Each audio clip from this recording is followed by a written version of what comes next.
Muy buenas tardes. En nombre del Departamento de Promoción de Aliás de la Organización Sionista Mundial, en conjunto con la Keilah de Rosario y amigos de la Universidad Hebrea de Jerusalén, tenemos el honor de contar con el doctor Rodrigo Yelin. Rodrigo Yelin, nacido en Rosario, hizo aliá israelí, estudió toda su carrera en la Universidad Hebrea de Jerusalén, los 3 títulos los realizó ahí, ahora se encuentra, él lo va a contar, por un motivo laboral que ustedes ya conocen, ya saben, en la ciudad de San Diego, trabajando ahí, y también es Boguer, es egresado del movimiento juvenil de Halutz Lamarjab, que también va a contar sobre eso, así que como no me vinieron a escuchar a mí, lo vinieron a escuchar a él. Bienvenido, Rodrigo. Muchísimas gracias. Bueno, gracias. Un honor estar acá, hablar para la gente de Latinoamérica, Argentina, gente de Rosario que esté por ahí y la familia que está en Israel. Bueno, pensé bastante qué contar de esto y la verdad que esta hora que va a llevar me ha llevado 15 horas de trabajo más o menos y de mucho pensamiento qué es lo que quiero mostrar, porque si bien ahora estoy en Estados Unidos, unas lecciones aprendí después de 30 años en Israel.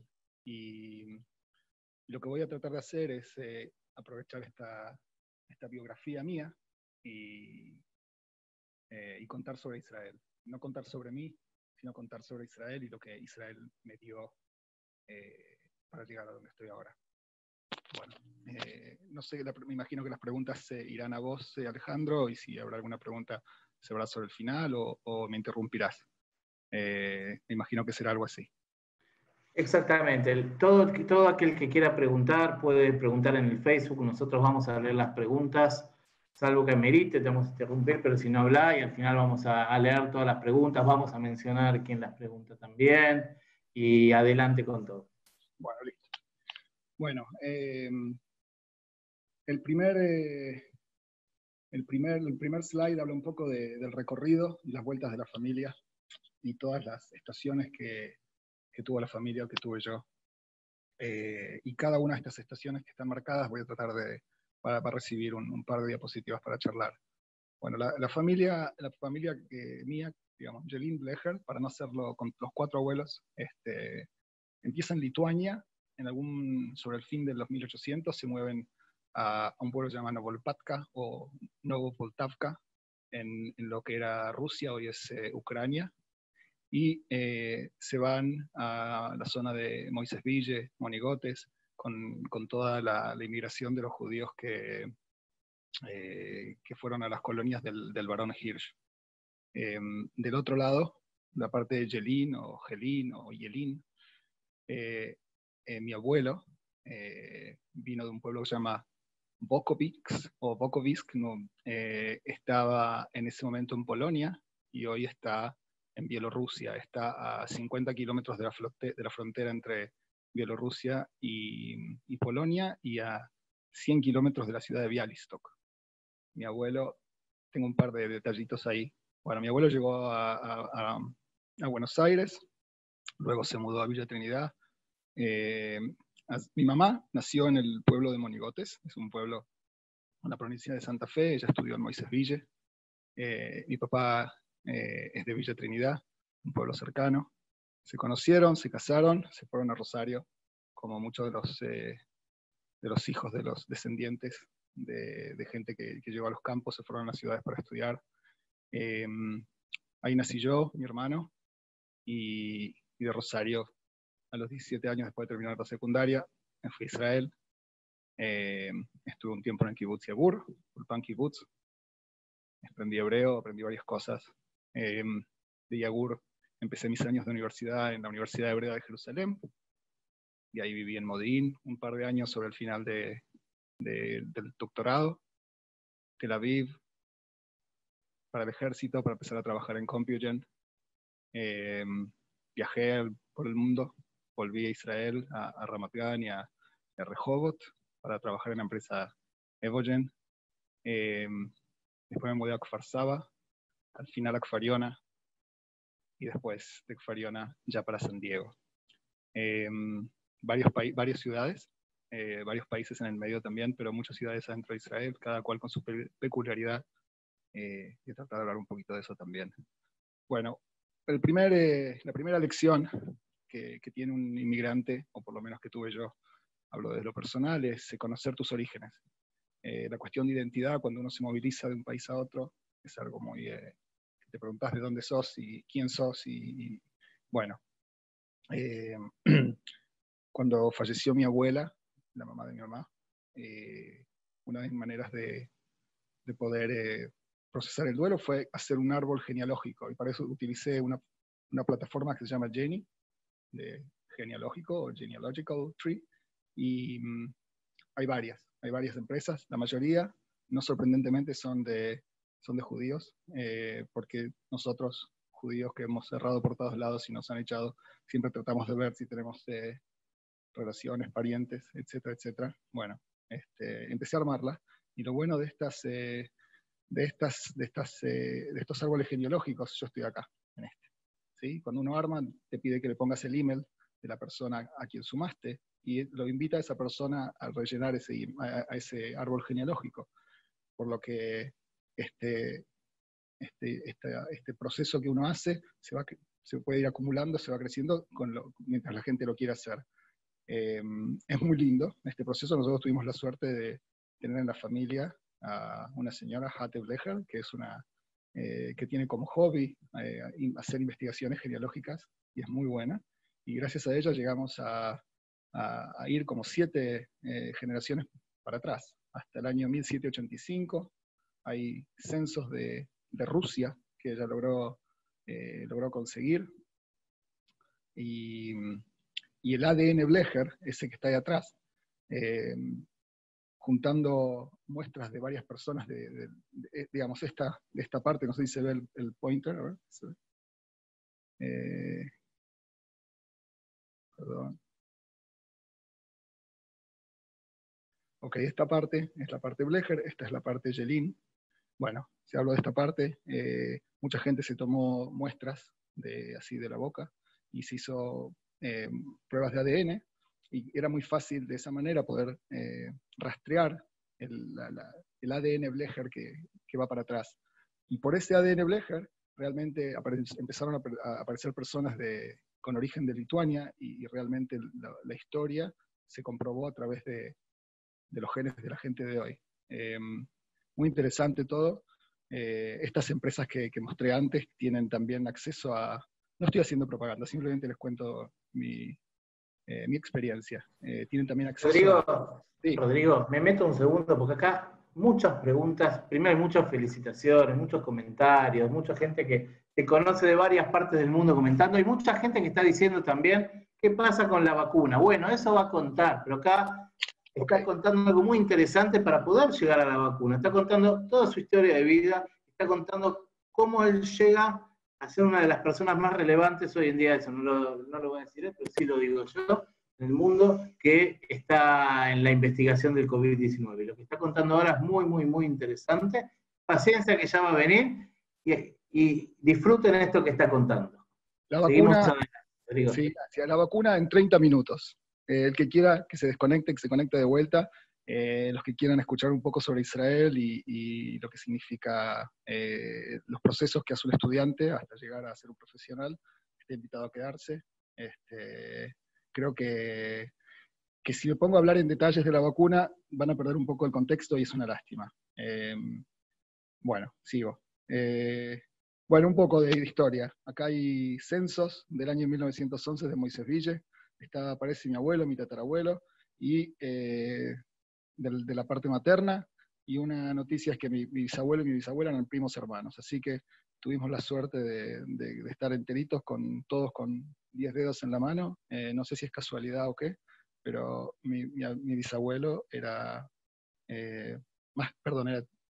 primo hermano de su esposa. Bueno, y un poco más de detalles de otra empresa que inclusive hablan de los diarios, las bitácoras de los barcos, en qué barcos salieron la familia. Bueno, Shloime Blecher es mi bisabuelo, Alter Blecher es mi mi abuelo. Yo me llamo Shloime en hebreo por este abuelo, que falleció y nací yo a los pocos meses. Así que la historia de uno va con uno a todos lados. Un poquito más sobre mi abuelo, pues del lado de Yelin es muy interesante. Yo tengo en mi casa el pasaporte de él. Tenga paciencia, a mí me resulta muy interesante. Bueno, mi abuelo de Polonia se fue a los 14 años de Polonia solo con el hermano. Ahora, este pasaporte dice Berel Yelin, Berel Bernardo, era el hermano. Y lo anotaron a él, Lipa, aquí está, lo anotaron como un hijo. Es el único pasaporte que yo conozco que tiene 2 fotos de 2 personas. No conocía algo parecido. Y lo más interesante, estoy hablando del año 1928, que un año después aparece otra foto, aparece otro hermano, que volvieron a buscarlos, juntaron plata, volvieron de vuelta a Polonia a traer a otro hermano y al final trajeron toda la familia. En el mismo pasaporte había 3 personas, algo que, bueno, detalles. Y otra cosa más, este árbol genealógico que se formó y de la parte de Yelin, me ayudó a encontrar a gente, no solo es el pasado, sino también es el presente.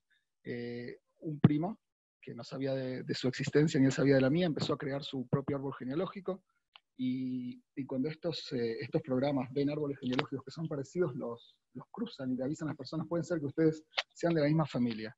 Este primo que tengo, el padre era de Ceres, que es una pueblo, a 60 kilómetros de Villa Trinidad, y él nació en Argentina, perdió al padre a los 2 años, no conocía nada de la historia de su familia, y bueno, se hizo ortodoxo, es rabino de Chabad, y es rabino de Chabad se llama Yair Yelin es rabino de Chabad, en uno de los suburbios de San Diego. Nos conocimos a través de este medio, somos familias amigas, por más que yo no sea un judío tan practicante ni ortodoxo como él. Estos son mis 2 hijos. Los hijos de él tienen tzitzit y kippah, los míos tienen pelo largo. Pero bueno, estos árboles genealógicos te traen cosas nuevas. Bueno, un poco más. Rosario. Bueno, nací en Rosario, hice la escuela primaria en la Mariano Moreno por unos años, hasta que sufrí de ataques antisemitas. A la mañana iba a la escuela provincial y a la tarde iba a la escuela hebrea. Después ataques antisemitas en 4º grado, pasé directamente a la escuela Bialik todo el tiempo. Para la secundaria, y más que nada por una decisión personal, que Rosario es una comunidad chica, y bueno, está el Halutz y Maccabi, y los Israel Atzeirabi en su momento, y USAR, que es el club, y la Quinta de Funes, que es de Rosario. Bueno, siempre la misma gente, y yo como que tenía necesidad de conocer a otra gente, salir un poco de siempre la misma comunidad, que es limitada en cierta forma en cantidad de gente que hay. Entonces hice la secundaria en el Politécnico, en el Poli, que es toda una institución adentro de Rosario, que ha sacado gente muy, muy capaz. Y en deportes, hice fútbol de salón en Rosario, y lo traigo a colación porque este campeonato rosarino significó mucho para mí. Significó mucho por 2 motivos. El primero, porque era un equipo enorme, y en fútbol de salón entran 5 personas nada más. Y yo no soy un gran jugador de fútbol, pero le pongo ganas. Y un poco lo que me ayudó, que con mucha constancia, después de mucho, mucho tiempo, yo entraba siempre en la mitad de los partidos, y sobre el final fui titular en los 2 finales. Jugué todo el partido, y que fue para mí como un premio a la constancia, que eso que es el mensaje más grande que pude llevarme, que si uno le pone ganas a las cosas, o pone lo mejor de uno, al final se le da. Y el segundo mensaje es que yo tuve un ataque, como dije, un ataque antisemita en la escuela, Mariano Moreno, y durante uno de los partidos de fútbol contra la Nación Cristiana de Jóvenes, donde casualmente jugaba el hermano de esa persona, me tocó marcarlo. Bueno, tuve una vendetta personal, el padre de esa persona estuvo ahí, ganamos ese partido, le pegué un par de patadones, y me saqué muchas ganas. Bueno, una cuestión personal. Bueno, llego a Israel, y acá es un poco los mensajes para la gente. El Ulpan Kibbutz, o todas las organizaciones, o todos los pasos iniciales son importantísimos para un aterrizaje suave en Israel. Un aterrizaje suave, sobre todo para un estudiante que llega solo. Eso proporciona seguridad, en el sentido que tenés techo, comida, hay un marco social que funciona, uno se hace un grupo de amigos, y aparte aprende hebreo y trabaja un poco. Para una persona, yo me fui a los 17 años, fue el paracaídas más, o el colchón más suave que podía tener. También fue el primer encuentro con la sociedad o la cultura israelí, y uno aprende la palabra sablanut, que es paciencia. Aprende que los israelíes modulan mucho el tono de voz, o sea que levantan la voz mucho, y uno se encuentra que, y bueno, los israelíes son famosos por levantar la voz. En el fútbol se pueden gritar a 5 centímetros, pero nunca van a levantarse una mano, que eso es interesante. Y una de las cosas cómicas es que aprendí que los diminutivos son más largos que el nombre mismo en ciertos casos, como Shai, que le llaman Shaike, o Tzvi, que se llama Tzvika. Nombres de hombres que terminan con la letra A, como Mija, como Elisha, como Tzvika. Y bueno, y nombres de mujeres, que son en realidad nombres masculinos, Daniel, Dolev, Amit. Hasta inclusive fui a un casamiento de 2 personas que se llamaban Adi y Adi.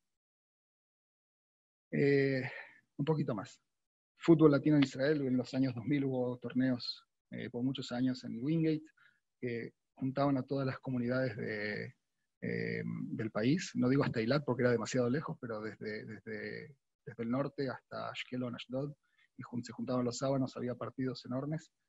Tuve la suerte ahí de poder jugar con mi hermano. En el equipo jugaban 2 equipos, de mayores de 35 y de edad libre, Quilmes, muy buenos equipos. Y también yo conocí a un muchacho que se llama Didi, que estuvo en el Ulpan Kibbutz Yagur, en el primer Ulpan que yo estuve visitando apenas llegué. Didi no tuvo familia, pero dedicó toda su vida a una escuela de fútbol en Ranana, junto con un grupo de gente bastante grande. Él falleció lamentablemente a los 51 años de un ataque al corazón, y cuando llegó al cementerio había cientos y cientos de personas, la mayoría niños y familiares de gente que este chico hizo muchas cosas por... Es otro argentino que hizo mucho en Ranana, y le dedicaron una escuela de fútbol, así que un homenaje acá para Didi, amigo de muchos años. Bueno, ahora sí empiezo a hablar un poquito de la universidad. Ale, ¿todo bien por ahí? Todo perfecto, ¿eh? Está siguiendo la gente, está escribiendo la gente, está preguntando. Único, si un poquito podés subir el volumen para que te escuchen un poco más alto. Ok. Lo máximo que puedo hacer es hablar más arriba del micrófono. Decime si esto funciona mejor. Se te escucha un poquito mejor, sí. Está bien. Okay. Perfecto. Adelante, gracias. Ok, bueno, el primer año que tuve en la universidad fue un año de Mejiná, Ajaná, en hebreo significa preparar, un año preparatorio en la escuela Rothberg. Es un año muy importante, sobre todo para los jóvenes. Es una transición a los requerimientos académicos de la universidad, y eso significa varias cosas. Primero que nada, uno aprende hebreo e inglés, los que no sabíamos inglés por lo menos cuando llegamos. El inglés en el Politécnico era muy básico. Y yo venía con un poquito de hebreo de la primaria y un poco del Ulpan Kibbutz, y bueno, al final de la Mejiná, del año de Mejiná, más un año de Ulpan de verano, logré pasar el examen de exención, o sea que no tenía que estudiar hebreo durante los años de universidad.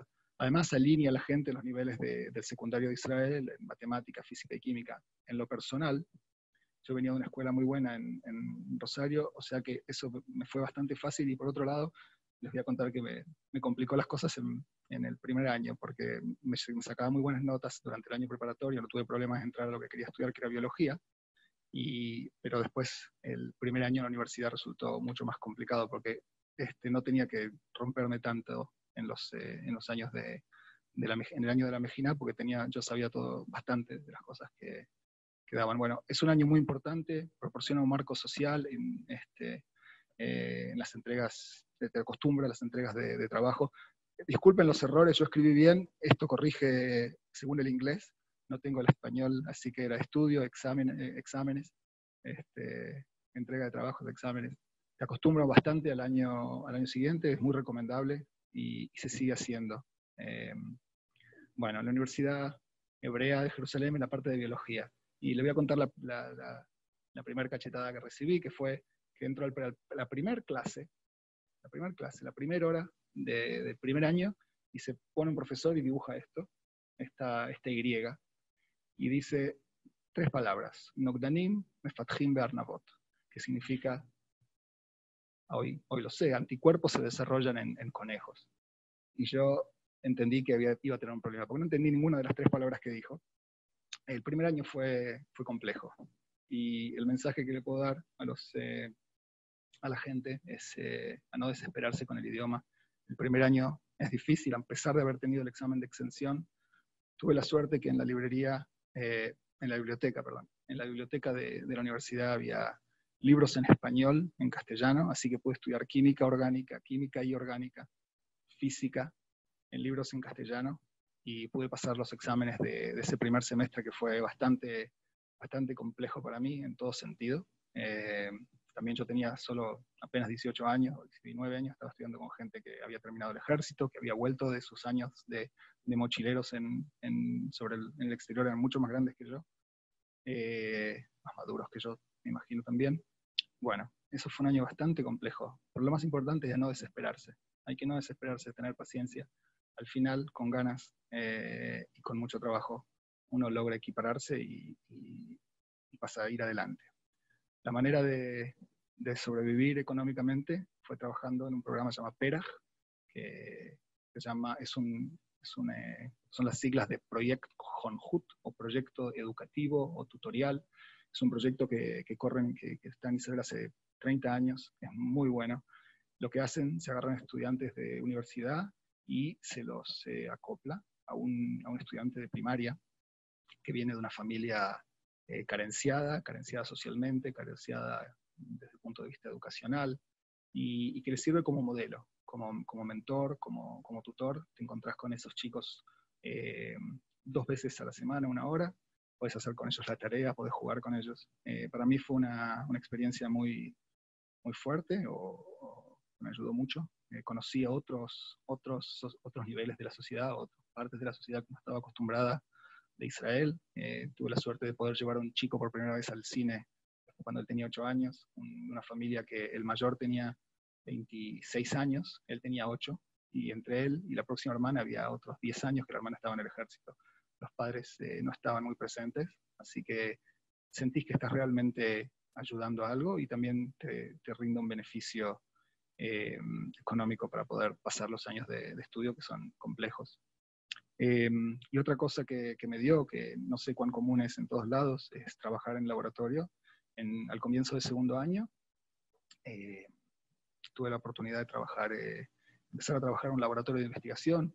A diferencia de las universidades, tal vez en Argentina en su mayoría, que está el CONICET como un instituto separado, la universidad recibe solamente a gente que hace investigación, por lo que cada profesor que uno tiene su laboratorio. Y entonces uno puede contactar a los profesores que le dio la clase y preguntarles si existe esa posibilidad. Lo hice con una profesora que nos enseñaba introducción a biología molecular, que es lo que mi sueño. Yo quería hacer ingeniería genética. Fui al laboratorio de ella, hablé con ella y me dijo que ella no necesitaba, pero había un profesor de origen argentino que justo estaba buscando gente. Y así fue que fui al laboratorio del profesor Shimon Schuldiner, que lo voy a contar ahora, donde hice también el doctorado, y tuve el examen más complejo de todos para entrar a ese laboratorio. El requerimiento era, tenían 2 personas, 2 científicas y una laborante, que eran cortas de estatura y no llegaban a las botellas que estaban en la parte de arriba, digamos en las repisas de arriba. Entonces necesitaban a alguien alto. Bueno, tuve la suerte de que la genética me dio 1,85 m y un brazo largo, y por eso me aceptaron en el laboratorio que terminó resultando muy importante para mi vida. Bueno, hice un doctorado en la Universidad Hebrea de Jerusalén. Esta es una foto del laboratorio en el año 98. Este es el profesor Shimon Schuldiner, que nació en Argentina, nació en Buenos Aires, creo que se fue a los 18 años, 19, hizo toda su carrera también en la Universidad Hebrea de Jerusalén, y está ahí haciendo trabajo en proteínas de transporte. Me salieron, esta es una foto que saqué con el profe el año pasado, que estuvo de paseo en Los Ángeles, seguimos en muy buen contacto. Me salieron varios artículos, me salieron reviews, capítulos en libros, y lo que más me salió es que no me salieron mucho las cosas en ese doctorado. Los artículos eran más o menos, pero el mejor regalo que me dio fue que las cosas no funcionaran, porque cuando las cosas no funcionan te obligan a pensar y a pensar y darle vuelta y darle vuelta. Bueno, en realidad este doctorado fue lo que me dio toda los instrumentos para poder encarar proyectos nuevos y buscarle la vuelta frente a la adversidad, que es lo que uno necesita hacer cuando trabaja en startups. Así que la adversidad siempre es algo bueno. Hice el ejército, apenas terminé el doctorado, era un estudiante, lo que se llama Tudá, un reservista del tipo de académico, pero de los Olim Hadashim, de los inmigrantes, y fui aceptado en el cuerpo médico, y trabajaba en un laboratorio que se encargaba de cuidar de la salud de los soldados. No quiero entrar mucho en detalles, pero es un cuerpo muy importante. También es parte de la defensa civil. Mucha de la gente que ha ido o que sale cada vez que hay un desastre o pusieron bombas o hay terremotos, son gente de este cuerpo médico que es parte de una parte importante de Israel. La lección mayor mía fue que no me querían aceptar ahí en el cuerpo médico porque habían tenido experiencia con gente que ya había venido con doctorado y que sentían que el trabajo no era suficientemente interesante para ellos, y tuve que ir varias veces hasta que logré convencerlos que me tomen. Entré en la posición de secretaria de una persona y hice cosas muy interesantes ahí, y bueno, tal vez la mejor lección que puedo decir que siempre se puede hacer lo mejor que uno puede. Otra vez, hay un error ahí, no lo escribí, no es mayor. Así que uno tiene que hacer siempre lo mejor que uno puede en cualquier cosa, y ahí en este cuerpo médico pude establecer un par de métodos para identificar las cepas que causaban ciertas enfermedades en bases de Israel. Bueno, mientras trabajaba en el ejército, tuve la oportunidad de empezar a trabajar. Iba a la mañana hasta la tarde al ejército, y a las 5 de la tarde, cuando terminaba el día en el ejército, me iba a trabajar a esta empresa, que se llama Compugen, que es una empresa que existe. Es una empresa que se fundó en el 1993 en la incubadora de Bocrer, que está en el Negev. Voy a hablar en un segundito más tarde sobre las incubadoras tecnológicas que hay en Israel. Los fundadores son gentes del programa Talpiot y de la unidad 8200 del ejército. Talpiot es un proyecto israelí del ejército en el que toman 70 de los mejores alumnos de todas las escuelas de Israel, de todas las escuelas secundarias, y los mandan al Technion, a la Universidad Hebrea o a donde sea a estudiar, y para que luego trabajen en las unidades o de cyber security o de electrónica, o de cosas de ese tipo que se imaginarán que son súper secretas. La unidad 8200 es una unidad de servicio de inteligencia del ejército, y de ahí salen el Startup Nation de Israel. Israel es un país lleno de startups. Mucho de lo que pasa en Israel pasa por la gente que sale de esta unidad 8200. Fue una de las primeras empresas que fundaron gente que salió de esta unidad, y hay cientos de empresas de este tipo que han salido de acá. No voy a nombrarlas porque son enormes. El primer producto que tuvo esta empresa fue una supercomputadora para poder comparar secuencias genómicas de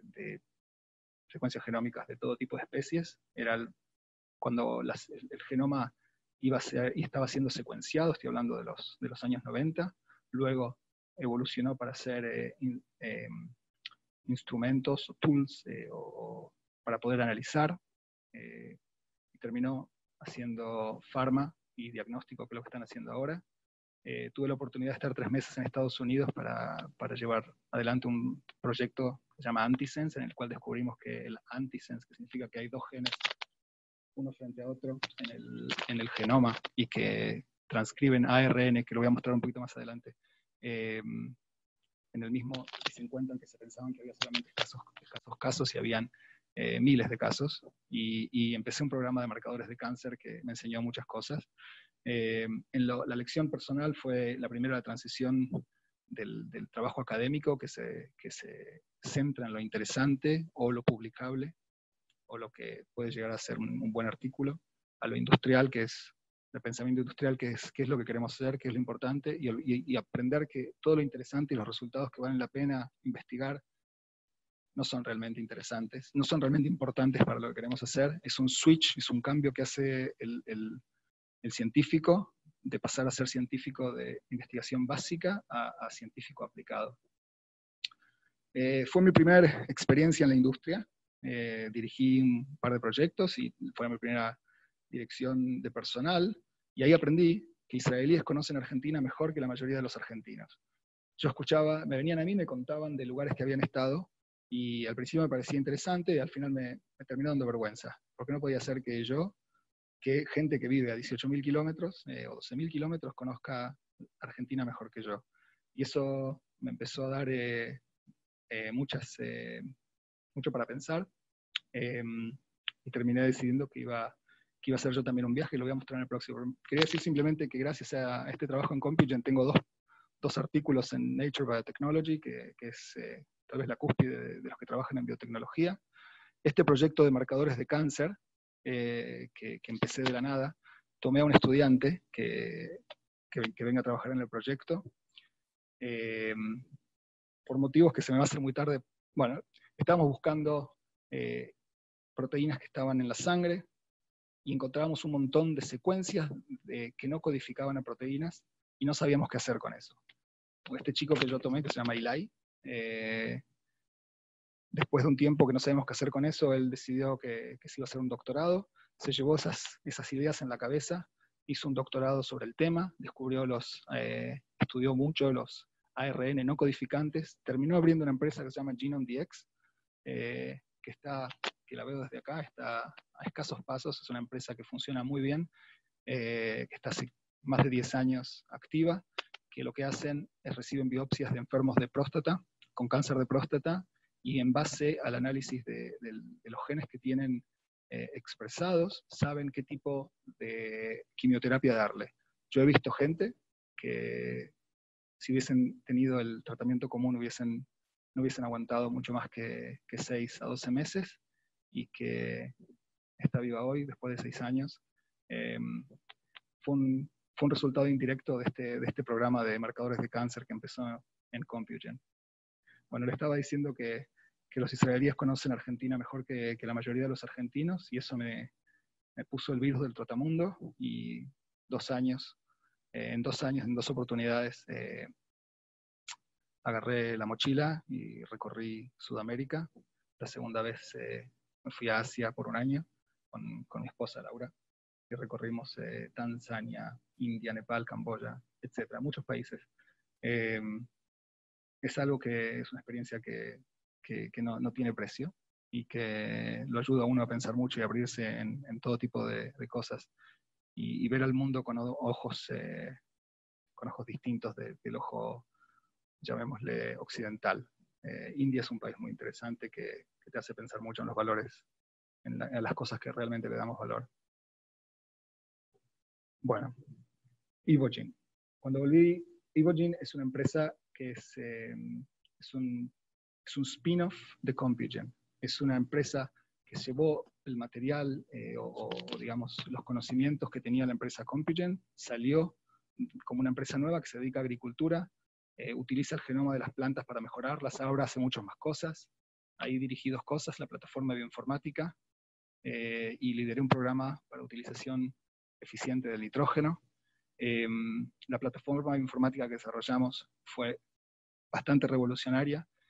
Utilizábamos la información de varias plantas al mismo tiempo para encontrar genes que puedan llegar a cambiar ciertas características, como cuán fuerte o cuán resistentes son a tierras con sal, a sequedad, a enfermedades, y pasábamos en cierta forma los genes de una especie a otra, y logramos cosas muy interesantes. En el estudio de utilización eficiente del nitrógeno, tuve la suerte de que Monsanto lo haya licenciado. Fue una cosa que ha cambiado el futuro de esta empresa, porque luego firmó un proyecto a varios años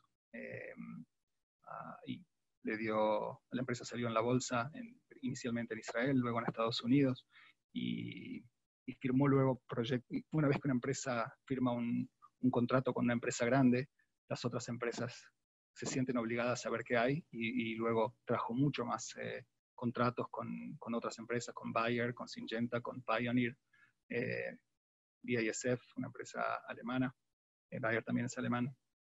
Bueno, y las lecciones fueron, primero que nada, que en un startup lo que uno hace es lo que tiene la empresa, y es un poder enorme. A mí, trabajar en una empresa farmacéutica o enorme donde el poder de cambio es muy pequeño, a mí no va conmigo, por eso me encanta trabajar en startups.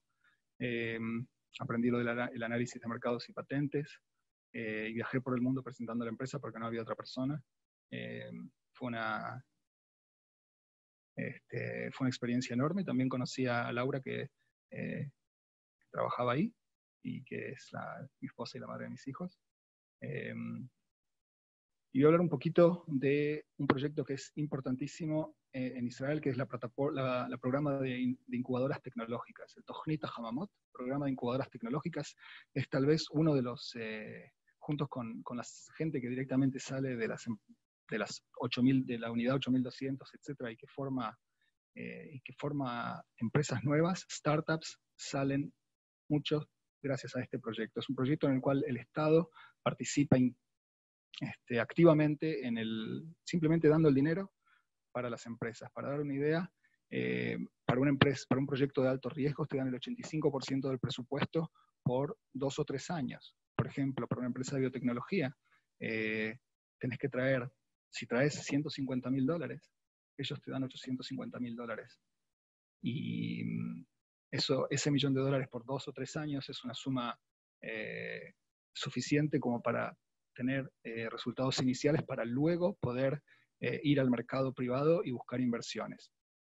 Para proyectos simples como software, dan 50%, otros rubros, etc. Lo que hay acá son un poco de números de lo que ha pasado en los últimos, del 2013 al 2017. En Israel, antes que diga, hay 19 incubadoras en todo el país, en todos lados. La que yo trabajé está en Ariel, que se llama Peregrine, Incentive, y es de el fondo de inversión Peregrine. Lo que se ve acá en verde claro es el dinero que el Estado puso en todos los rubros: alimentación, biotecnología, software, dispositivos médicos. En verde oscuro es el dinero que estas empresas lograron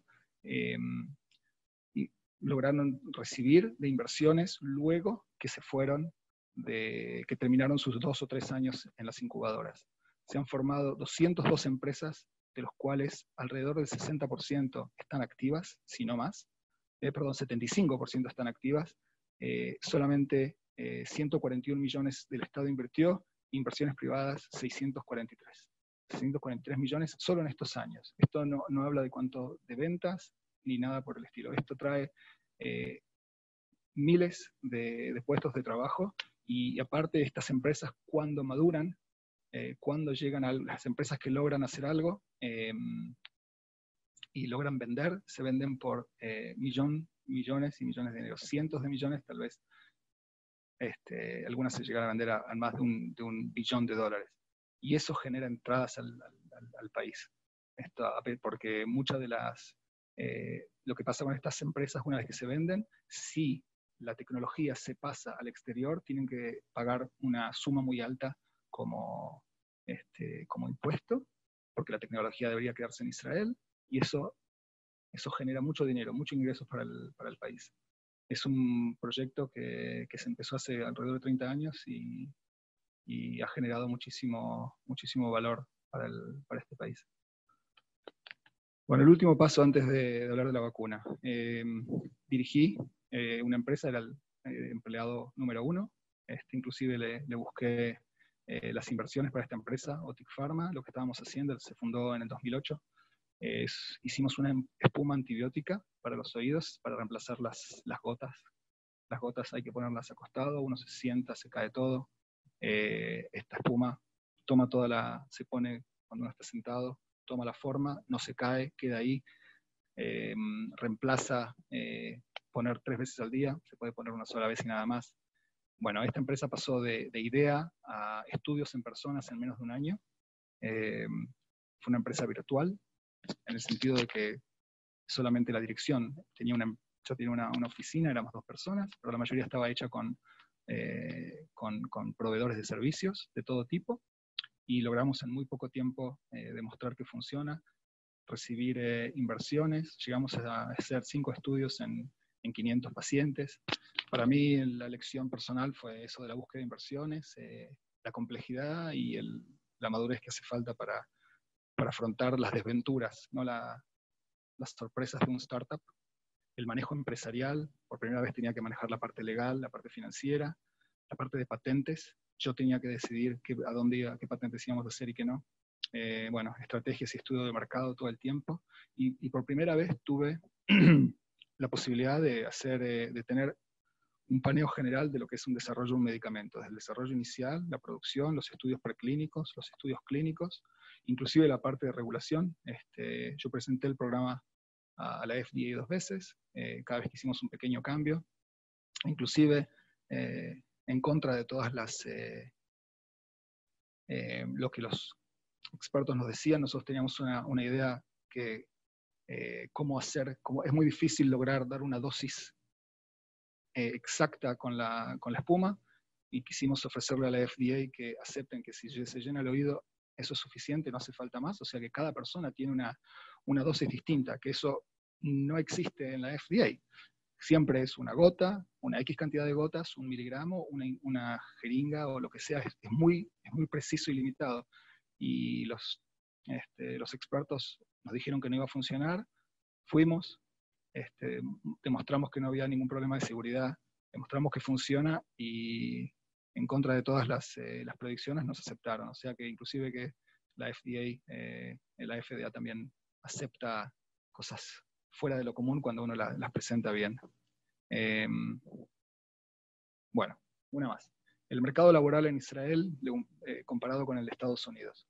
Bueno, me fui a Estados Unidos.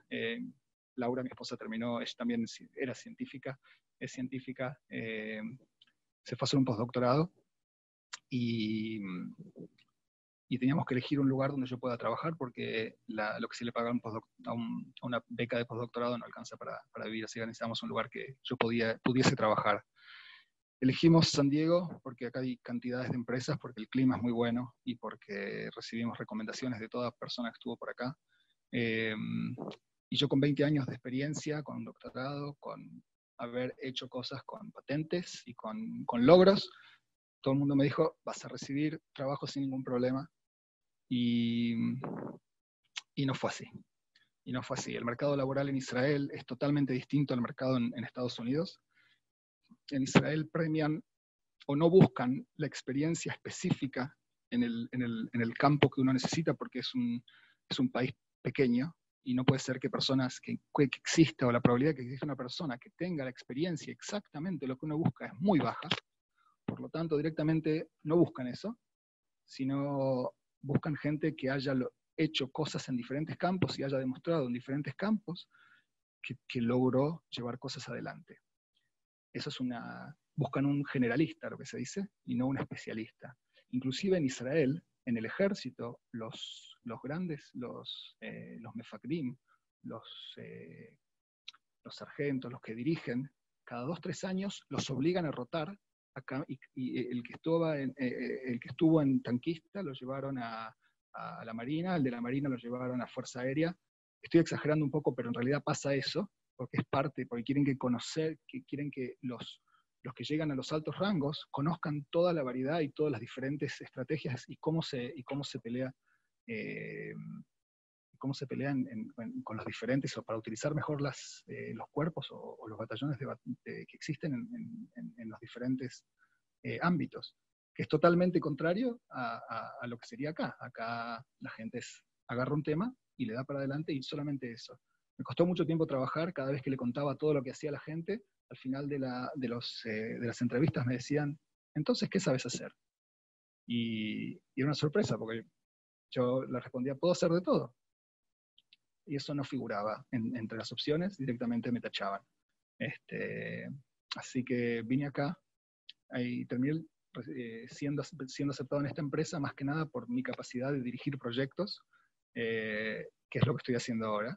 No estoy dirigiendo la parte científica, si bien soy parte del grupo, sino estoy más que nada utilizando mis conocimientos de operaciones para llevar adelante los proyectos, y eso es lo que estoy haciendo ahora. Bueno, en otras palabras, en Israel premian la versatilidad, flexibilidad y capacidad en general, y acá en Estados Unidos buscan la experiencia en el campo demostrada. No les interesa que hayas hecho otra cosa, eso no juega a tu favor, todo lo contrario, juega en tu contra. Es una lección muy interesante. Bueno, Arcturus. Tengo un rato más. La empresa esta, que es donde estoy ahora, fue formada en el año 2013 por estas dos personas, Joe Payne y Pat Chikukula, gente que trabajó en otras empresas anteriormente. Somos alrededor de 100 personas. Tenemos varios productos ahí llegando a la clínica. Hay uno que ya está en la clínica, de una enfermedad del hígado, perdón. Estamos próximamente, esperamos el año que viene, empezar un estudio para gente con cystic fibrosis, y si Dios quiere y todo bien, este mes, y si no, a principios de agosto, estaríamos ya probando la vacuna en personas. La empresa ha cerrado contratos con Johnson & Johnson, Takeda, que es una empresa muy, muy importante de Japón, Ultragenyx, y varias cosas más, y cosas que no se pueden contar. ¿Qué hace la empresa? Vamos a hacer un cursito aceleradísimo en biología para entender lo que la empresa trae. Bueno, la información genética está en el ADN, ¿sí? El ADN tiene diferentes genes, estos genes se transcriben al ARN, o sea que es una copia de lo que está escrito acá, y este ARN se traduce a proteínas. Proteínas son los soldados que tiene la célula y que sirven para todo. Lo que hay acá es un mapa donde están todos los compuestos orgánicos, o algunos, no todos, una fracción de los compuestos orgánicos que hay en la célula, y cada uno de estos, a ver si cada compuesto que está en negro se transforma en otro con una reacción que está catalizada por una enzima. En este caso, una proteína que es una enzima. Proteínas pueden ser también los receptores, proteínas pueden ser también los que controlan el ADN, o la insulina inclusive es una proteína. ¿Qué pasa cuando hay una mutación, hay un problema? Cuando hay una mutación, ¿esto no funciona? Sí. Cuando hay una mutación en el ADN, el ARN que se forma no es correcto, y por eso se forma una proteína que no funciona. ¿Qué pasa acá? Esta proteína que debería transformar este compuesto, se llama fumarato amalato, no funciona. O sea que esta reacción, que es reacción circular, no saldría a cabo, no podría producirse, y es una reacción que es central en este caso en la utilización de energía por la célula.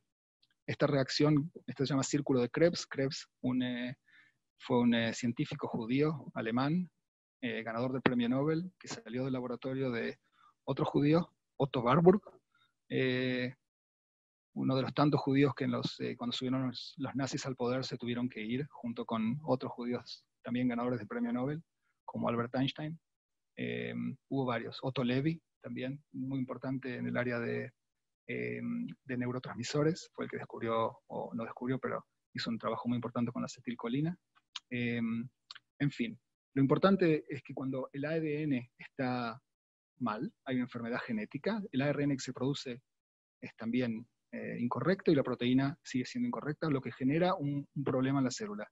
Mientras haya menos flechas que lleven a estos productos, a fumarato o a amalato, peor es el problema. Por ejemplo, si hay un problema para producir, si esta proteína no funcionase, se puede llegar a este producto, oxaloacetato, de otros lados. Ven todas las flechas que hay acá. Pero acá no hay muchas flechas entre estos dos.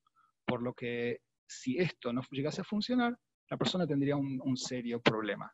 Lo que la empresa hace, la empresa tiene la capacidad para... Nosotros lo que tenemos acá en Arcturus es tenemos la capacidad de producir ARN en cantidades. Este ARN que no andaba, lo podemos hacer, y lo podemos hacer en cantidades de gramos y decenas de gramos en reacciones muy simples, porque tenemos una tecnología propia. Y tenemos otra cosa más, que es el delivery, el sistema de suministro, perdón por el error acá. El sistema de suministro, que es una nanopartícula muy pequeña, en el cual el ARN queda dentro y queda protegido. Si yo pongo el ARN en la sangre, va a crear una reacción nada simpática y aparte se va a degradar todo. La nanopartícula que lo envuelve lo protege. Esto se inyecta en el cuerpo, y el cuerpo, que no podía producir la proteína porque estaba mal, ahora la puede producir y quita el problema que está acá. Eso es lo que tenía la empresa esta, la capacidad de producir ARN y otro ARN especial, que es el que estamos usando para la vacuna, que es un ARN autorreplicante, y este sistema de suministro del ARN. La diferencia entre ARN común y ARN autorreplicante, que sería STAR, es la siguiente. Si uno pone esto, lo que estamos inyectando acá, es la proteína que tienen los bichitos de luz, se llama luciferasa. Es una proteína que, si uno le da el sustrato necesario, logra producir luz, emitir luz, y es lo que se ve en estos ratones. Estos ratones fueron inyectados con ARN o con el ARN autorreplicante. Estos son los niveles que se lee, que lee esta máquina, que logra ver fotones de luz. El ARN convencional produce el primer día un cierto nivel, y luego baja y sigue bajando. El ARN autorreplicante produce 30 veces más proteína y sigue produciendo esto por mucho, mucho, mucho tiempo. Esta es la base por la cual podemos utilizar este método para producir la vacuna. El ARN convencional es lo que usa la empresa Moderna, que está muy adelantada en estudios clínicos. Lo que nosotros creemos que vamos a tener, y voy a demostrar por qué, es que este ARN especial nos va a lograr, tal vez, hacer que podamos hacer una dosis sola para la vacuna y dar una dosis muy, pero muy, pero muy pequeña, lo que trae que no haya problemas de seguridad con la vacuna. Bueno, un curso aceleradísimo en vacunas. Cuando un microorganismo entra al cuerpo, inmediatamente se produce lo que se llama la inmunidad innata. Hay barreras comunes que no dependen de nada, sino que más que nada buscan las cosas similares que hay entre bacterias, entre virus, y reaccionan en general. No está para cierto virus. No es específica para cierto virus. Pero luego está la parte del sistema inmunológico que se adapta a los microorganismos y desarrolla linfocitos B, que son los encargados de generar anticuerpos, y estos anticuerpos, como se ve acá, logran conectarse y poder tal vez neutralizar o marcar a estos microorganismos para que luego vengan células macrófagos y los digieran y los degraden. Otra parte importante de la inmunidad adaptativa del sistema inmunológico es el desarrollo de linfocitos especiales que son capaces de reconocer a células infectadas. ¿Qué pasa si este microorganismo entra a una célula y se empieza a multiplicar? Tenemos un problema. Entonces, para eso, las células efectoras, o estas células que se llaman células asesinas o células T, tienen varios nombres, lo que hacen, apenas encuentran que las células que están infectadas muestran partes de las proteínas del microorganismo, directamente las eliminan. O sea que de esa manera no solamente atacamos al microorganismo que está dando vuelta en nuestro cuerpo, el patógeno que está dando vuelta en la sangre o en otros lados, sino también a las células mismas que los están produciendo. La vacuna en sí es dar el microorganismo muerto o debilitado, o partes de él, para que el cuerpo vaya desarrollando, antes de recibir antes de ver realmente el patógeno, todos estos soldados, que serían los linfocitos B, que son los que generan los anticuerpos, y los linfocitos T. Esto que tarda 7 días, en un curso normal, en estos son los días de enfermedad, por eso, ¿cuánto tarda más o menos una gripe en curarse? 7 días. que son el tiempo que tarda el cuerpo en desarrollar los niveles necesarios. Primero desarrollar los anticuerpos y luego los niveles necesarios de anticuerpos y las células estas.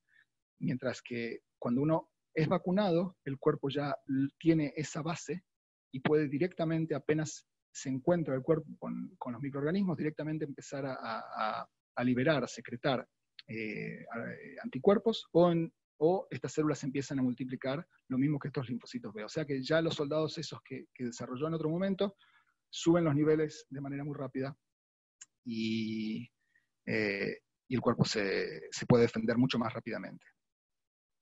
La vacuna que estamos desarrollando nosotros para el COVID lo que hace es, en vez de hacer luciferasa, como este ratón que tiene la luz, bueno, lo que pusimos es la proteína S, la proteína de la superficie. Esta es una foto, un dibujo de lo que sería el SARS-CoV-2 o el COVID-19, el virus que ocasiona el COVID-19. Esta proteína que está acá, la proteína de la superficie, es la proteína que hace que entre a las células. Si nosotros logramos desarrollar anticuerpos que se peguen a estas proteínas de la superficie, lo que vamos a hacer de facto es inhibir o debilitar la posibilidad del virus en penetrar a la célula e infectar células nuevas, y aparte lo vamos a marcar para que vengan las células macrófagos y los digieran. Lo más importante de esta vacuna son dos cosas. Primero que nada, generar anticuerpos neutralizantes, y lo segundo es generar estas células especiales que son las que realmente atacan a las células que están infectadas. Se han visto casos de gente que tuvo coronavirus, que tuvo el COVID-19 y que no tenía al final y por más que se curaron, no tenían anticuerpos. Lo que pasó es que habían desarrollado niveles muy altos de estas células efectoras para poder matar a las células que estaban infectadas. O sea que los anticuerpos son importantes, pero también esta parte es importante. Bueno, estos son resultados que ya hemos mostrado y lo vamos a volver a mostrar. Lo que se ve acá son los niveles de anticuerpo. Estos son los niveles de anticuerpo logrados después de 10, 20 y 30 días en ratones con dosis de una sola dosis de 0,2 microgramos, o sea, uno agarra la millonésima parte de 1 gramo y la divide en 5, eso es 0,2. Estos son 2 millonésimas partes de gramos, estos son 10 microgramos. Lo que se ve acá esto es el ARN autorreplicante que tiene la empresa, este es el ARN común, bastante parecido a lo que tiene la empresa Moderna, y que todo el mundo habla de ella. Bueno, después de una dosis, estos son los niveles que logra la empresa Moderna. Rodrigo, sí. Acá está preguntando la gente, y para que traducirle un poco esto a la comprensión, la pregunta es, una vez que se da la primera dosis, hay dos preguntas. La primera es si hace falta algún refuerzo, y la segunda pregunta es si la inmunidad dura para toda la vida. Ok. Nosotros creemos que no va a hacer falta un refuerzo por esto que estoy mostrando acá, que no alcancé a mostrarlo, pero los niveles de anticuerpos siguen subiendo después de 30 días. Es lo que pasa con una vacuna común que necesita refuerzos, que se crea un poquito, entonces hay que volver a darle otra vez después de 30 días o 60 días para que esta cantidad suba otra vez para acá arriba. Lo que nosotros estamos teniendo es que con una sola dosis se llegan a niveles altísimos, y después les voy a mostrar que los niveles esos no son solamente altos, sino son niveles de anticuerpos que neutralizan al virus. Con respecto a la segunda pregunta, creemos que este virus parece que, si bien muta mucho menos que el virus de la gripe, por ejemplo. Pero los conocimientos que tenemos son de 6 meses nada más, 7, 8 meses. Empezó en diciembre, estamos ahora en julio. No se puede saber tanto. Digamos, creemos que no muta tanto. Hubo ya una mutación muy importante que hizo que el virus se torne más infectivo, que esta mutación lo que hizo es que si este sería el virus inicial, el virus que empezó en China, el virus de ahora, que está copando lamentablemente en todo el mundo, tiene el triple de esta superficie, de esta proteína de la superficie, o sea que es mucho más infectivo, que tiene mucha más probabilidades de poder infectar una célula porque tiene mucho más de esto que lo conecta con las células. Nosotros creemos que la vacuna nuestra va a proteger contra esa cepa nueva. Estamos bastante convencidos, los resultados los vamos a tener muy prontito. Si va a ser para toda la vida, probablemente sí, pero no te puedo decir ahora porque no sabemos, esto es un virus nuevo. Muchas de las vacunas que se dan ahora, por el ejemplo de la polio, es para toda la vida. Así que, qué sé yo. El tiempo Y acá dirá. nos están preguntando también, en base a que ya dijiste, que ahora en este preciso mes, en julio, como muy tarde en agosto, ya están probando en seres humanos. Está haciendo dos preguntas. La primera es, si están probando en humanos, ¿significa que ya los resultados de las pruebas en animales son exitosas? ¿Podemos decir eso? Y categóricamente. Y la segunda pregunta es, ¿cómo van a ser las muestras? Si van a probar en un solo país, si van a probar, si se puede voluntarizar la gente, ¿cómo va a ser? Ok. Las pruebas hasta ahora son espectaculares. Estos son algunos de los resultados que ya hicimos públicos. Tenemos resultados nuevos en otras especies. Funciona bárbaro. Los resultados de seguridad, que son los más importantes, estos resultados los recibimos hace bastante. Lo que lleva más tiempo son los estudios de seguridad en los cuales hay que inyectar a animales, después mirar bajo el microscopio todos los tejidos si no hubo ningún problema, y esos resultados los estamos terminando de tener los reportes. Eso lleva mucho tiempo, son histopatólogos que tienen que mirar muchos cortes de tejidos, y eso, en realidad la vacuna está lista para empezar. Lo que nos falta es recibir esos reportes, mandarlos a Singapur. Singapur es el primer país que va a aprobar esta vacuna. La vacuna esta, la fase 1 la vamos a hacer allá, son 108 personas que van a hacerla. Después van a sumarse otro grupo de decenas de personas en otros países que aún estamos en tratativas, y esa es la fase 1. Después viene la fase 2, de 100 se pasará a 600 personas, o tal vez podamos usar esto para hacer de fase 1 a fase 2, o sea, directamente sumar un poco más de gente y lograr la cantidad mínima que nos piden antes de pasar a un fase 3, que es la fase más grande, que se habla de por lo menos 10.000 personas. Hay que entender por qué hacen falta estudios tan grandes. Esto es para toda la población. Esto se va a dar a todo el mundo, o sea que tenés que tener una muestra representativa de toda la población. En Estados Unidos, por ejemplo, hay etnias de todo tipo. Hay gente que vino de Japón, están los locales, los indios, digamos, están los afroamericanos. Adentro de la gente de Asia hay chinos, hay vietnamitas, hay japoneses, hay gente de Filipinas. Cada clase, también de los europeos.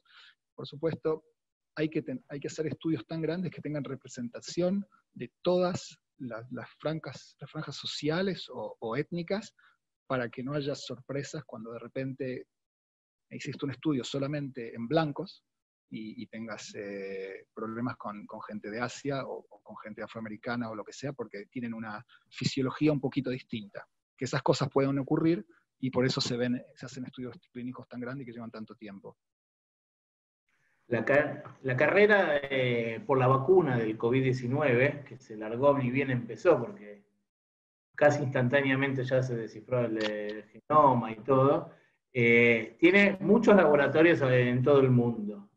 ¿Qué es lo que diferencia esta vacuna que están desarrollando ustedes de las otras vacunas que están en investigación y desarrollo? ¿Y qué es lo que te hace tan optimista que van a ser los primeros en salir? No dije que vamos a ser los primeros. Hay vacunas que van a salir antes. Las nuestras, yo calculo que nuestra va a ser mejor. Va a tener un perfil de seguridad mucho, mucho mejor, porque, para darte una idea, Moderna, que es el que está más avanzado, está dando entre 50 y 100 microgramos, y lo van a tener que dar 2 veces. Una dosis inicial y un refuerzo 28 días después. Gente que recibió la segunda dosis de 100 microgramos tuvo ciertos problemas de efectos colaterales.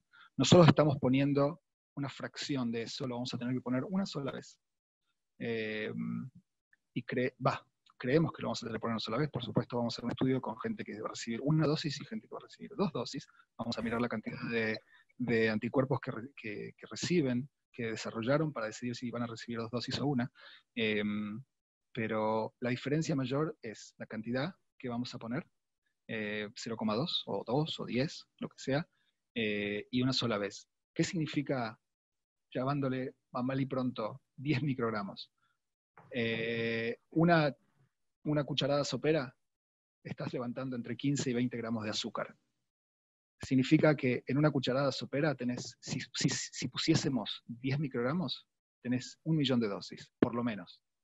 Si la dosis que resulta eficiente o eficaz es la de 2 microgramos, tenés 5 millones de dosis.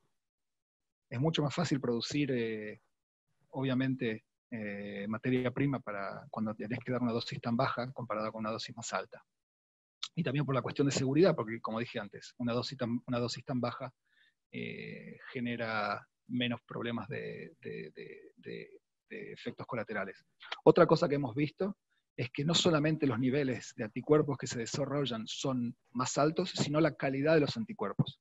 Porque hay un proceso de selección natural cuando los anticuerpos o las células que producen los anticuerpos ven el antígeno, todo el tiempo van mutando para ver si logran cambiar, logran hacer un anticuerpo que se pegue más fácil, más rápido, o que sea mucho más afín, lo que se le llama, al antígeno. O sea que los anticuerpos que estamos desarrollando, porque esta proteína queda mucho más tiempo en el cuerpo, son de niveles más altos y también la calidad que se logra es mucho mejor. ¿Qué tengo más para mostrar? Bueno, tengo un poquito más de cositas para mostrar, cortitas. La más importante. Estos son ratones que le pusimos 2 microgramos. El día 19, el 100% de estos ratones lograron sacar anticuerpos que neutralizan al virus. 100% de los anticuerpos. 100% de los ratones. Solo a 10 días ya teníamos el 80%. ¿Qué significa esto? Significa que si esto se repite en los humanos, entre 10 y 15 días después de la dosis, podés ya estar protegido. Eso no se ve mucho. Trabajamos con gente que son expertos en vacunas de hace decenas de años. Vieron estos resultados y yo estoy ahí, yo tengo que dirigir esas charlas porque es lo que hago yo, en la parte de operaciones, y escuchás el wow. Eso es lo que tenemos. Tenemos mucha confianza, los resultados nos están ayudando. Veremos si se repiten en humanos muy próximamente. Otra cosa más, una más, antes que me quedan dos diapositivas. No solamente logramos anticuerpos, sino también logramos este tipo de células, linfocitos CD8, que se desarrollan mientras más la dosis es mayor. Estos son los encargados de desarrollar las células estas que terminan matando a las células infectadas. O sea que no solo logramos anticuerpos, sino también logramos desarrollar células. Otra cosa importantísima es esta relación entre linfocitos TH1 y TH2. Si salen mucho de los TH2, tenés un riesgo de que la persona que fue vacunada y ve el virus tenga una reacción inmunológica o inflamatoria muy fuerte.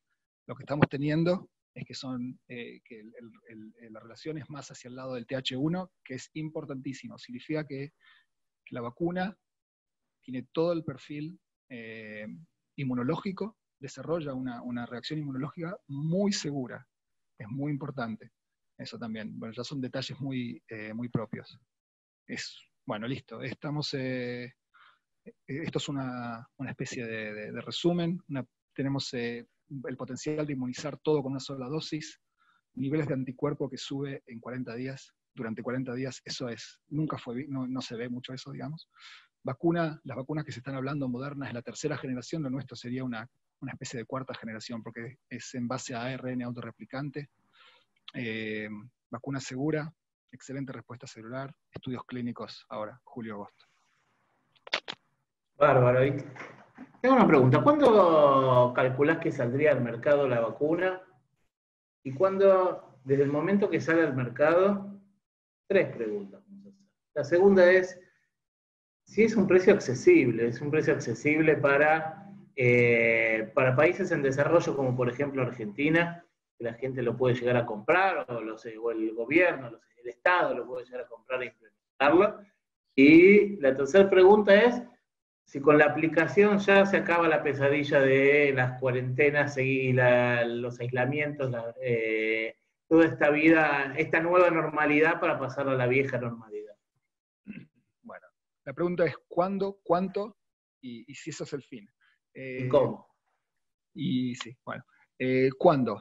Cuando la aprobación de una vacuna lleva muchos años. Lo que va a pasar acá es que los gobiernos van a tener que optar por utilizar lo que se llama un protocolo de uso de emergencia, que es que se recaban suficientes datos como para ver que es probablemente efectiva, es probablemente efectiva y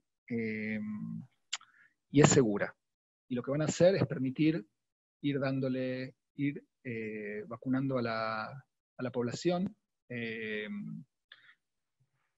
a ciertos grupos. Cuando ven que no pasa nada, van a agrandarlo a más grupos, etc. Lo más importante, a mi manera de ver las cosas, es primero vacunar a los grupos de riesgo, al cuerpo médico, a la gente mayor, a la gente que tiene con riesgos. Después sería, no sé, maestros, si quieren volver a la gente a la escuela, a las fuerzas de seguridad en los países, porque hay que mantener eso, no podés no tener la fuerza de seguridad. O sea que va a haber, en cierta forma, también va a haber una política de a quién se vacuna primero.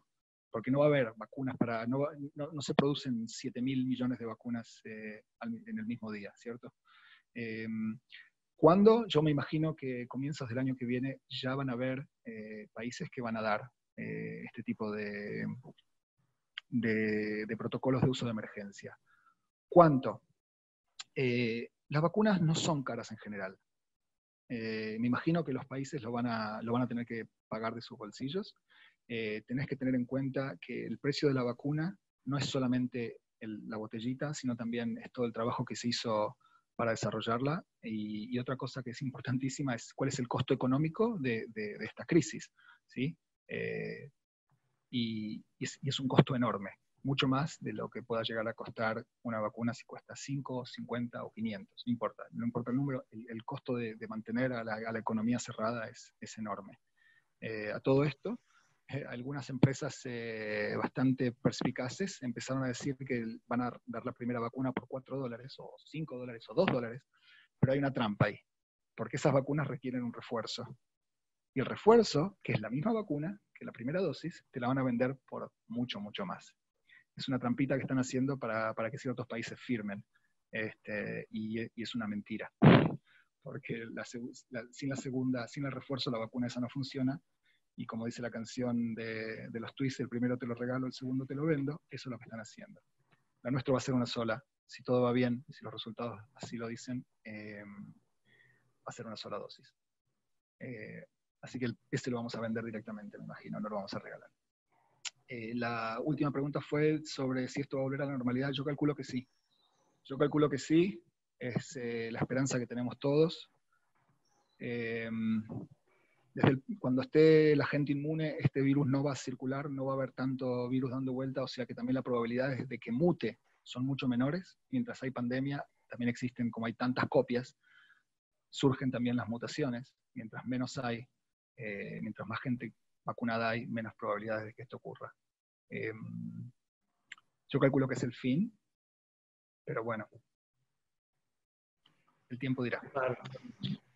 Acá hay una pregunta que dice, un comentario más que una pregunta, así como Sabino, como otros creadores de vacunas, dice que en vez de patentar se las cedieron a la humanidad. Entiendo que si bien vos sos el director de operaciones, sos un empleado del laboratorio, o sea, es una decisión que seguramente te excede. Y te quiero hacer una pregunta, porque tuvimos en una conferencia abierta que también desarrolló el Departamento de Promoción de Alianza de la Organización Sionista Mundial con David Sigdon, que es el CEO del Instituto Migal, y con Itai Bloch, que es el director de desarrollo. Y ahí lo que dijeron en cuanto al precio de lo que sería una vacuna que están desarrollando, ellos parten de lo que es de otras gripes aviares y su similitud, y dicen que nosotros hablamos ya hace 2 meses y ellos pronosticaron que en junio, julio también probaban en humanos. Dijeron que miren, el precio tiene que ser similar a las aviares, porque todo pollo que uno compra el precio de un pollo lleva consigo la misma vacuna porque es una gallina que le inyectaron la vacuna contra eso. Y más allá de que está el desarrollo, el precio puede ser algo similar. ¿Es probable que sea algo así el precio? Lo dudo. Lo dudo más que nada porque tal vez las producciones en ciertos países, no en Estados Unidos, pero en otros países, en la mayoría de los países, los estándares de producción para animales no son los mismos que para los humanos. En Estados Unidos sí. Acá hace falta otro tipo de estándar. Y otra cuestión es también, yo creo que va a ser una especie también de competencia, una cuestión también de mercado. Los precios van a bajar cuando haya más de una vacuna. Va a haber un poco de todo. Lo que le quiero decir a la gente que piensa esa idea tan linda, decir, bueno, ¿por qué no la regalan? Yo le pregunto a esta gente, o ¿por qué no la ponen al costo? La pregunta que yo hago es, si esto no funcionase, si la vacuna que nosotros tenemos o otras vacunas, esta gente estaría dispuesta también a cubrir el costo que se ha invertido, los cientos de millones que se han invertido en una vacuna que no funcionó. Hay que mirar las cosas de ambos lados. Sabin y Salk y ellos no trabajaban en una empresa. Estaba todo pagado por gobiernos, por ministerios de salud. Es otra cosa, y es otros tiempos también, ¿sí? Acá no hablamos de, queremos una vacuna ayer, no tenemos 3 años más, o 5 años más. Es totalmente distinto, los tiempos son distintos, y también los fondos necesarios son distintos. También los requerimientos que hubieron hace 50 años con los requerimientos de ahora son enormes, los costos suben y suben. Mientras más tecnología hay, más encarece el desarrollo porque piden más resultados en estudios preclínicos o en estudios clínicos, más resultados, más análisis que hay que hacerle a la gente. Es caro esto, ¿eh? Los estudios fase 3 cuestan cientos de millones de dólares. Cientos de millones de dólares.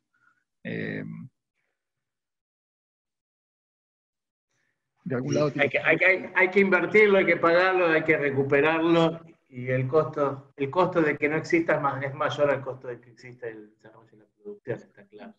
Ahora, yendo al mientras tanto, lo que estamos viviendo ahora, mientras ustedes están trabajando para que nosotros volvamos a la vida normal y desarrollando la vacuna, medidas como la cuarentena, como el aislamiento, ¿También tomadas? ¿Crees que es cierto? ¿Crees que podría haber otro tipo de medidas más cercanas a una normalidad con determinados cuidados?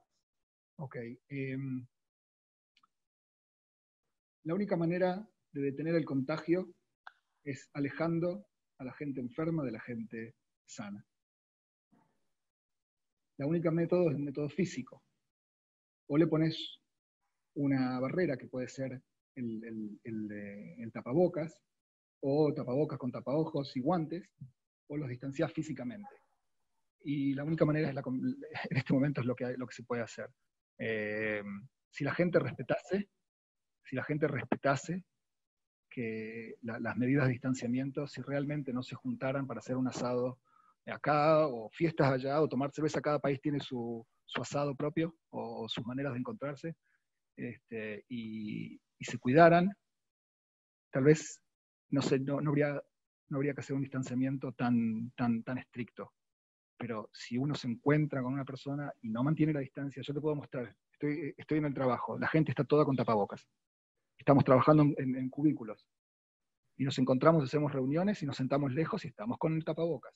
En este momento no hay nadie en la pieza, si no estaría yo con el tapabocas. Es la manera de protegernos a nosotros y proteger al otro. Si la cultura de los países permite que la gente cumpla esas restricciones, me imagino que va a liberar, y también si los liberan no van a ver lo que está pasando en todos lados, que es la segunda ola que esta segunda ola va a ser mucho, pero mucho más brava que la primera, porque la primera por lo menos había un poquito de miedo, ahora hay menos, y eso es un problema. Y lo que está pasando en Estados Unidos es que en ciertos países, en ciertas ciudades ya están agotadas las camas con ventiladores, con respiradores. No va a haber lugar para los próximos.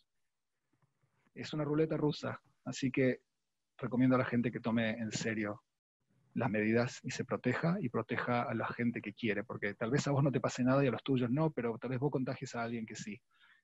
Y hay que ser responsable, es una responsabilidad social esta, no solamente por uno, sino como humanidad tal vez. Ale, yo tengo que entrar a una reunión.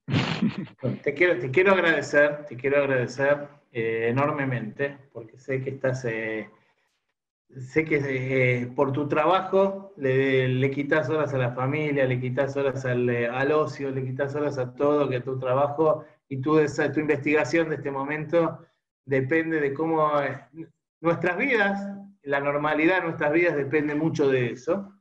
Depende muchísimo de eso. Le quiero agradecer a Ezequiel Strachem, que está acá en el aire, a Silvana Schneiderman, que están, Ezequiel Strachem, Sheliach, en Ejalut, Marjavi, en Rosario, en la Keilah de Rosario, Silvana Schneiderman, parte de nuestro equipo del Departamento de Promoción de Aliá y de la Organización Sionista Mundial, y especialmente a vos.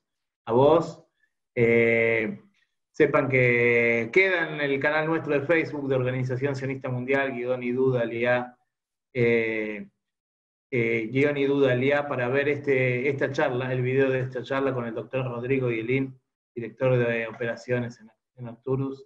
Muchísimas gracias.